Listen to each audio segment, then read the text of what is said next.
ഹൃദയത്തിൻ നിറമായി പ്രണയത്തിൻ ബലമായി പനിനീർമലരായി നിറയൂ നീർമണിയായി വന്നുതിരും അനുരാഗക്കുളിരേ ഈ രാവിനൊരാലിംഗനമേകൂ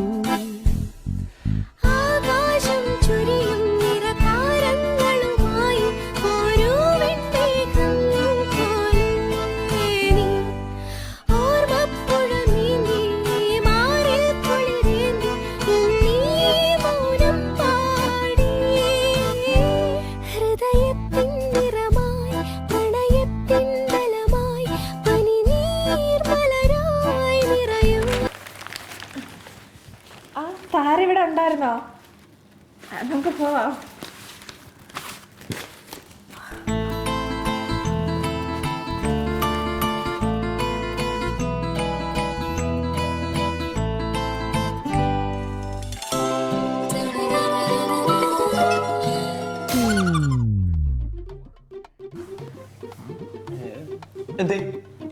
എന്താ അതന്നെയാണ് ഞങ്ങളും ചോദിച്ചത്. എന്താ അത് തന്നെ ഞാനും ചോദിച്ചു. ഇവിടെ എന്തോ സംഭവിച്ചിട്ടുണ്ടല്ലോ. ഇവിടെ എന്ത് സംഭവിക്കാൻ? ഇവിടെ ഒന്നും സംഭവിച്ചിട്ടില്ല. എന്താ എൻ്റെ സംശയം ശരിയാണ്. നമ്മൾ വരുന്നതിന് മുന്നേ ഇവിടെ എന്തോ സംഭവിച്ചിട്ടുണ്ട്. എന്തായിരിക്കും ഇത്? വാ നമുക്കൊരു കാര്യം ചെയ്യാം. മാറി നിന്നിട്ട് ഇതിനെക്കുറിച്ച് ചർച്ച ചെയ്യാം. വാ.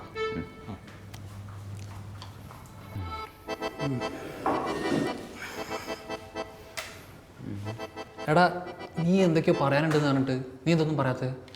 എടാ ഇവിടെ നമുക്ക് മാത്രം അറിയാത്ത എന്തൊക്കെയോ രഹസ്യങ്ങളുണ്ട്. എന്ത് രഹസ്യം? എടാ ആർക്കും അറിയാൻ പാടില്ലാത്ത കാര്യത്തിനാണല്ലോ ഈ രഹസ്യം എന്ന് വിളിക്കണത്. അത് ശരിയാണ്. എടാ എന്നാലും നമുക്ക് ആ രഹസ്യം എന്താണെന്ന് കണ്ടുപിടിക്കണ്ടേ? കണ്ടുപിടിക്കണം. സാഗർ വന്നതിന് ശേഷമാണ് ഇവിടെ എന്തൊക്കെയോ കുഴപ്പങ്ങൾ കറങ്ങി തിരിഞ്ഞ് നടക്കണം. അത് എന്താണെന്നുള്ളത് നമ്മൾ കണ്ടുപിടിക്കണം. അളിയ സാഗർ പഴയ ആളൊന്നല്ലേ, അവൻ ഇവിടുത്തെ മാനേജർ. അപ്പോൾ അത് നീ മറക്കരുത്. ഞാനൊന്നും മറന്നിട്ടില്ല. അതുകൊണ്ട് തന്നെ നമ്മുടെ ഓരോ ചുവടുവയ്പ്പും വളരെ ശ്രദ്ധിച്ച് വേണം. സാഗറിന് ഒരു സംശയം തോന്നാൻ പാടില്ല. എന്തെങ്കിലും സംശയം തോന്നിയാൽ കറങ്ങി തിരിഞ്ഞ് ആ പണി നമുക്ക് തന്നെ വരും. എന്തിനാടാ ഈ വഴി പോണ പണിയൊക്കെ എടുത്ത് തലയിൽ വെക്കുന്നത്? നീ ഒരു കാര്യം ചെയ്യും, ഒന്നും കൂടി ഒന്ന് ഇരുത്തി ആലോചിക്കും, എന്നിട്ട് പറ. ആലോചിച്ചുകൊണ്ടിരിക്കത്തേ ഉള്ളൂ. എന്തെങ്കിലും കടുത്ത തീരുമാനം എടുക്കേണ്ട സമയമാണത്. ഇപ്പോഴത്തെ തീരുമാനമായിരിക്കും ഭാവിയിൽ നമ്മുടെ സമയം മാറ്റാൻ പോകും. അങ്ങനെ മാറി മറന്നാ കൊള്ളാം. അതെ, നമ്മുടെ ജീവിതം ഇല്ലാതാവരുത്. എനിക്ക് അത്രേ പറയാനുള്ളൂ. ചേട്ടാ നീ വെറുതെ നെഗറ്റീവ് അടിക്കല്ലേ. നീ ധൈര്യമായിട്ടിരിക്കും, നമുക്ക് എല്ലാത്തിനും വഴി കാണാം. എടാ അന്നേ താരയും മായും കൂടി ഇരുന്ന് സംസാരിക്കും, നമ്മൾ ഒളിഞ്ഞെന്ന് കേട്ടില്ലേ? അതിൻ്റെ അകത്ത് നിനക്കെന്താ മനസ്സിലായേ? എടാ അന്ന് തന്നെ നമ്മൾ സംസാരിച്ചല്ലേ. സാഗറുമായി ബന്ധപ്പെട്ടിട്ട് എന്തോ രഹസ്യം മായക്കറിയാം. ആ രഹസ്യം താരയ്ക്കും അറിയാം. അതെന്താണെന്ന് നമ്മൾ കണ്ടുപിടിച്ചാൽ പിന്നെ പന്ത് നമ്മുടെ കയ്യിലിരിക്കില്ലേ? അവർ സംസാരിച്ചത് മുഴുവനും കേൾക്കാൻ പറ്റിയിരുന്നെങ്കിൽ എത്ര നല്ലതായിരുന്നു. എടാ നമ്മളത് ഒളിച്ചിരുന്നല്ലേ കേട്ടത്. നമ്മൾ കുറച്ചുകൂടി മുന്നോട്ട് പോയിരുന്നെങ്കിൽ അത് കണ്ടേനെ. പക്ഷെ നീ വിഷമിക്കണ്ട, എല്ലാം വഴിയെ നമ്മുടെ മുന്നിൽ വെച്ച് തന്നെ തുറന്നു വരും. ഇല്ലെങ്കിൽ ചാത്തന്മാർ കൊണ്ടുവരും. നീ കണ്ടോ?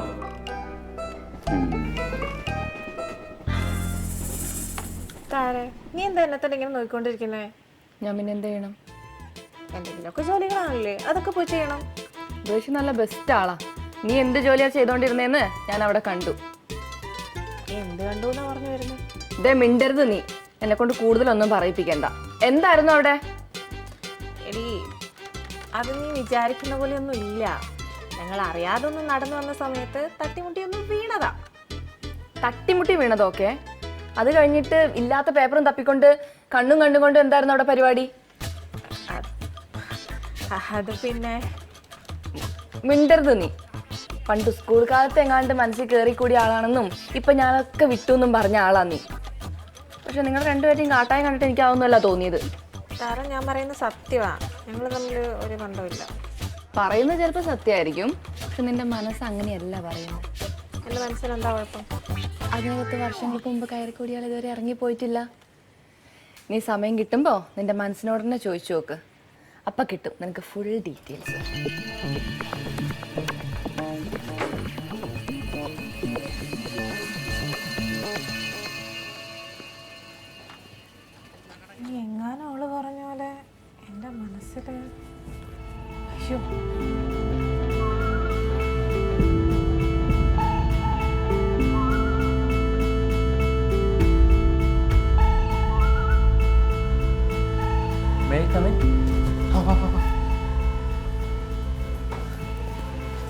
ഫീൽഡ് വർക്കിന് പോയി ഞാൻ എത്രയും പെട്ടെന്ന് സാർ ഇങ്ങോട്ട് വരാൻ പറഞ്ഞ എന്തിനാണ്? എടാ ഇവിടെ നമ്മൾ രണ്ടുപേരല്ലേ ഉള്ളൂ, പിന്നെ നീ എന്തിനാ എന്നെ സാറെന്ന് വിളിക്കുന്നത്?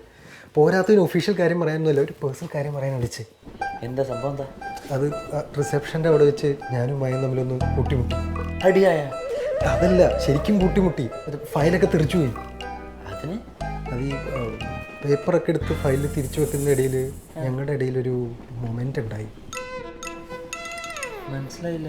എടാ ഞങ്ങളുടെ കണ്ണും കോർത്തു. ഒരുപാട് കാലങ്ങൾക്ക് ശേഷമാണ് ഞങ്ങളുടെ ഇടയിൽ ഇങ്ങനെ ഒരു ഐ കോണ്ടാക്ട് ഉണ്ടാകുന്നത്. എൻ്റെ കയ്യിൽ നിന്ന് പോയി. എടാ പന്നി, നീ ആ കൊച്ചിനെ പോലെ ചെയ്ത് തന്നിട്ട് നീ എന്തുവാടി? ഒന്നുമില്ല, ഫയലൊക്കെ എടുത്ത് തിരിച്ചു വെച്ചതിന് ശേഷം അവളവിടെ പാട്ടിന് പോയി, ഞാൻ ഇങ്ങോട്ടും വന്നു. അതിനാണ് നീ വെപ്രാളപ്പെട്ട് എന്നെ കൊണ്ട് വരാൻ പറഞ്ഞത്. എടാ സംഗതി എന്താന്ന് വെച്ചാ, ഇതൊക്കെ മനു രാകേഷൻ കണ്ടോന്ന് എനിക്കൊരു സംശയമുണ്ട്. ചേട്ടാ അമ്മര് കണ്ടത്? അവന്മാരിത് കണ്ടു എന്ന് ഉറപ്പിച്ച് പറയാൻ പറ്റില്ല, പക്ഷെ കണ്ടില്ല എന്ന് ഉറപ്പിച്ച് പറയാൻ പറ്റില്ല. അതെന്താണ് നിനക്ക് ഉറപ്പിച്ച് പറയാൻ പറ്റാത്തേ? എടാ മായ അങ്ങോട്ട് പോയതിന് ശേഷമാണ് മനു രാകേഷ് അങ്ങോട്ട് വന്നത്. പക്ഷെ അവന്മാരുടെ സംസാരത്തിൽ എന്തോ ഒരു സംശയം ഉണ്ടായിരുന്നു. അങ്ങനെയാണെങ്കിൽ അവന്മാരെ കണ്ടു കാണാൻ സാധ്യതയില്ല. അതെന്താ എനിക്ക് ഇത്ര ഉറപ്പ്? അങ്ങനെ കണ്ടിരുന്നെങ്കിൽ രണ്ടുപേരും അപ്പം തന്നെ അതിനെ പൊളിച്ചടിക്കുകയാണ്. രണ്ടുപേരും മണ്ടന്മാരാണ്, എടുത്തു കാര്യം എന്തെങ്കിലുമൊക്കെ ചെയ്യും. പക്ഷെ ഇവിടെ ഇത് ചെയ്യാത്തതിൻ്റെ കാരണം അവന്മാരത് വ്യക്തമായി കണ്ടിട്ടുണ്ടാവില്ലാത്തതുകൊണ്ടാണ്. ആണല്ലേ, ഇപ്പോഴാവും സമാധാനമായത്. അങ്ങനെ സമാധാനിക്കാൻ വരട്ടെ. അവരത് ചോദിച്ചില്ലെന്ന് വെച്ചാൽ നീ സേഫ് എന്നല്ല അർത്ഥം. അവർക്ക് എന്തോ ഒരു ക്ലൂ കിട്ടിയിട്ടുണ്ട്. അത് നിൻ്റെ വായിൽ നിന്ന് തന്നെ കേൾക്കാൻ വേണ്ടി അവർ പല നമ്പറുകൾ എടുക്കും. പിടി കൊടുക്കരുത് മോനെ. പിന്നെ നമ്മളെന്താ ചെയ്യണ്ടേ? നമ്മളിപ്പോൾ ഒന്നും ചെയ്യണ്ട, അവരുടെ അടുത്ത നീക്കത്തിനായിട്ട് വെയിറ്റ് ചെയ്യാം. പക്ഷേ അവരൊരു സ്റ്റെപ്പ് മുമ്പോട്ട് വെക്കുമ്പോൾ 2 സ്റ്റെപ്പ് വെക്കാനുള്ള സാധനം നമ്മുടെ കയ്യിൽ വേണമെന്ന് മാത്രം. നീ എന്താ ഉദ്ദേശിച്ചേ? പറയാം, സമയമാകുമ്പോൾ എല്ലാം പറയാം.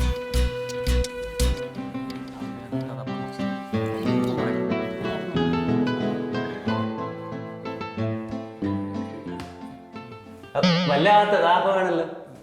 മനുഷ്യൻ വെള്ളം കുടിച്ചോണ്ടിരിക്കുന്ന കണ്ടൂടെ? ഇങ്ങനെ പുറമെ ഒന്ന് പേടിപ്പിക്കണോ രണ്ടാൾക്കും? അല്ല, മായ പേടിപ്പിക്കാൻ വേണ്ടി വന്നതൊന്നുമല്ല. മായങ്ങനെ വെള്ളം കുടിച്ചോണ്ടിരുന്നപ്പോ ഒരു കുശലാന്വേഷണം നടത്താന്ന് കരുതി. അത്രേ ഉള്ളൂ. കുശലാന്വേഷണം നടത്തി കഴിഞ്ഞോ രണ്ടാളും? പൊക്കൂടെ എന്നാ പിന്നെ. അങ്ങനെ അങ്ങോട്ട് പോകാൻ പറ്റില്ലല്ലോ. എന്താ രാകേഷ് ഉദ്ദേശിച്ചേ? ഞാൻ എന്താ ഉദ്ദേശിച്ചതെന്ന് അവിടെ നിൽക്കട്ടെ. മായ എന്താ ഉദ്ദേശിച്ചത് അത് പറ. ഞാനോ? ഞാനെന്ത് ഉദ്ദേശിക്കാം? ഒന്നുമില്ല. ഇല്ല. അങ്ങനെയല്ലല്ലോ ഞങ്ങൾ കേട്ടത്. അതെ, നിങ്ങൾ എന്താ കേട്ടത് അത് പറ ആദ്യം. ഞങ്ങൾ കേട്ടത് ഇപ്പം മായനോട് പറഞ്ഞാൽ ചിലപ്പോൾ മായക്ക് ഇഷ്ടപ്പെട്ടില്ലെങ്കിലോ? ഇങ്ങനെ മനുഷ്യനെ ടെൻഷൻ അടിപ്പിക്കാതെ എന്താ കാര്യം എന്ന് പറ. അതെ, മായ ചുറ്റിപ്പറ്റി എന്തൊക്കെയോ രഹസ്യങ്ങൾ ഈ ഓഫീസിൽ കറങ്ങി നടക്കണ്ടെന്നോ, അത് ചിലരൊക്കെ രഹസ്യമാക്കാൻ ശ്രമിക്കുന്നുണ്ടെന്നോ, അങ്ങനെയൊക്കെ. ആരാ നിങ്ങളോട് ഇതൊക്കെ പറഞ്ഞേ? പറഞ്ഞതാരോ ആയിക്കോട്ടെ, സംഗതി സത്യമാണ്. നിങ്ങൾക്ക് എന്നെ വിശ്വാസമില്ലേ തീരെ? അതെന്ത് ചോദ്യം മായ?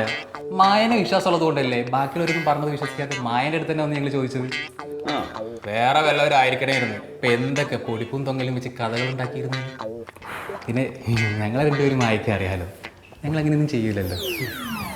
അതെ, നിങ്ങള് ബാക്കി എല്ലാരെയും പോലെയല്ല, കുറച്ച് മാന്യന്മാരാ. അപ്പൊ പിന്നെ മായ തന്നെ എന്താണ് സംഗതി എന്നുള്ളത് ഞങ്ങളോട് തുറന്ന് പറയും. അപ്പൊ മായയെ കുറിച്ചുള്ള കഥകൾക്ക് ഞങ്ങൾ തന്നെ അന്ത്യം കുറിക്കും. എന്നാ ഞാൻ എന്താ കാര്യം പറയാം, പക്ഷെ നിങ്ങൾ ആരോടും പോയി പറയരുത്. ഇല്ല, ആരോടും പറയില്ല. മായേ, നീ ഇവിടെ നിൽക്കായിരുന്നോ? ഞാൻ നിന്നെ എവിടേക്ക് നോക്കി നടക്കായിരുന്നു വന്നേ. ഞാൻ ദാ വരുന്നു. മാനവല്ലേ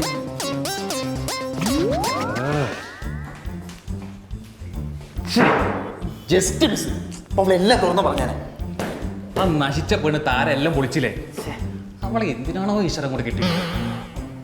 വെറുതെ അല്ലടാ അവളോട് വന്നത്. നമ്മൾ മായോട് എന്തൊക്കെയോ ചോദിച്ച് മനസ്സിലാക്കാൻ സാധ്യതയുണ്ടെന്ന് അറിഞ്ഞിട്ട് തന്നെയാണ് അവിടെ വന്നത്. അതിനർത്ഥം എന്താ? മായയുടെ വായിലിരിക്കുന്ന സത്യങ്ങൾ എന്തെങ്കിലുമൊക്കെ പുറത്ത് വന്നാൽ താരയ്ക്കോ താരയുടെ കൂടെയുള്ള ആർക്കോ എന്തോ കുഴപ്പം സംഭവിക്കാൻ പോകുന്നുണ്ടെന്നല്ലേ. താരയ്ക്ക് പ്രശ്നം ഉണ്ടാവാമെങ്കിൽ ഓക്കെ, പക്ഷെ താരയ്ക്ക് വേണ്ടപ്പെട്ട മറ്റൊരാൾ അതാരാടി ഈ ഓഫീസിൽ?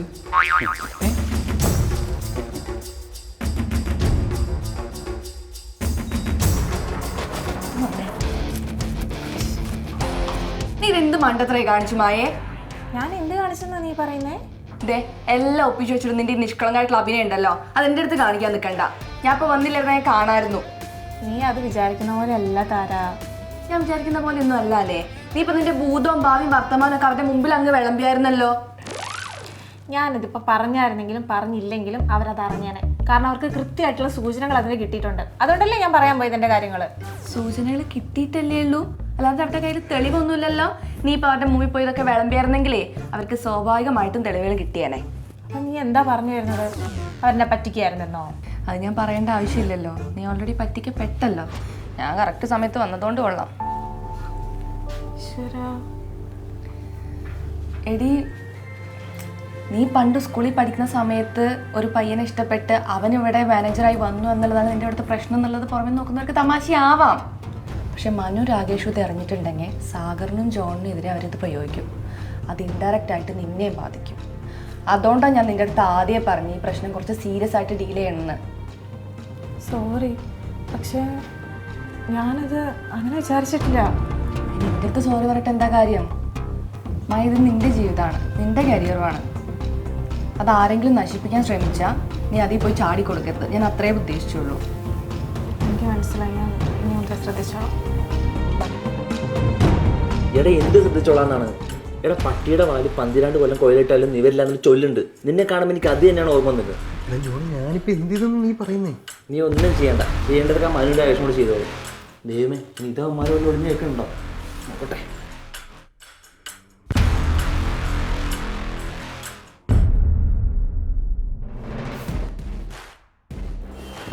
ഭാഗ്യം ഇവിടെ ഒന്നും അവന്മാരില്ല. പക്ഷേ ഈ ഭാഗ്യം എപ്പോഴും ഉണ്ടാവണമെന്നില്ല. എടാ ജോണി, നീ ഒന്ന് അടങ്ങ്. സംഭവം ശരി, എനിക്കൊരു അബദ്ധം പറ്റി. അതുകൊണ്ടാണല്ലോ നിന്നെ ഇങ്ങോട്ട് വിളിച്ചു വരുത്തി കാര്യങ്ങളൊക്കെ ഞാൻ അവതരിപ്പിച്ചത്. പക്ഷെ ഇതിനെ ആവർത്തിക്കില്ല, നീ ഒന്ന് വിശ്വസിക്കടാ. സാഗർ, നീ വളരെ സൂക്ഷിക്കണം.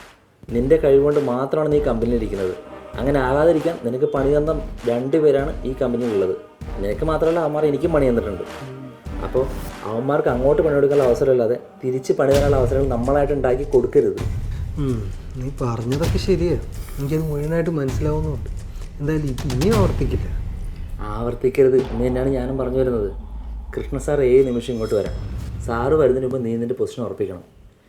നീ എന്തെങ്കിലും ഗ്യാപ്പ് അവിടെ ഇട്ട് വെച്ച് കഴിഞ്ഞാൽ കൃഷ്ണ സാർ ഒരു മനുവും രാകേഷോ ഉപയോഗിക്കും. ഇനി എല്ലാം നിൻ്റെ കയ്യിലാണ്. എന്നാൽ ഞാനൊരു കാര്യം പറയട്ടെ. എന്താ? അവന്മാർ നമുക്കൊരു പണി തരാൻ വേണ്ടി കാത്തിരിക്കുകയാണല്ലോ. സ്വാഭാവികം.